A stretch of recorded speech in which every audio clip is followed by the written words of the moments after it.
Mayong adlaw, may udto, may buntag kanita ng mga karoftop. May karon diri sa Qumran sa Dead Sea. Kung diin dapit na diskubrehan ang Dead Sea Scroll. Nga diin ang original manuscript sa Bible nga nakaplagan diri in 1947. Kining Qumran mga karoftop, na diri mga caves nga atbang ni makita nato ang Dead Sea. No, nadiri ang Dead Sea mga higala, mga karoftop. Makita na sa palibot sa ng Dead Sea sa palibot na to. Nasa likod.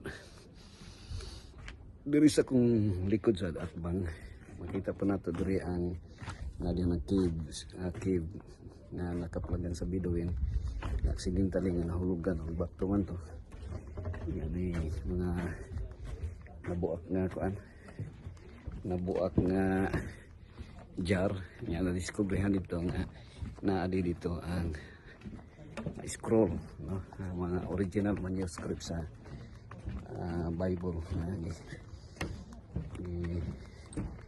di kuan siya compile nya mao gyud ang nakaplagan na completed gyud siya during sa excavation, pag-excavate sa mga archaeologist din sa Dead Sea.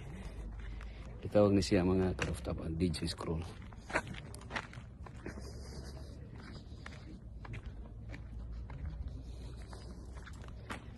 Okay, so bye bye everyone.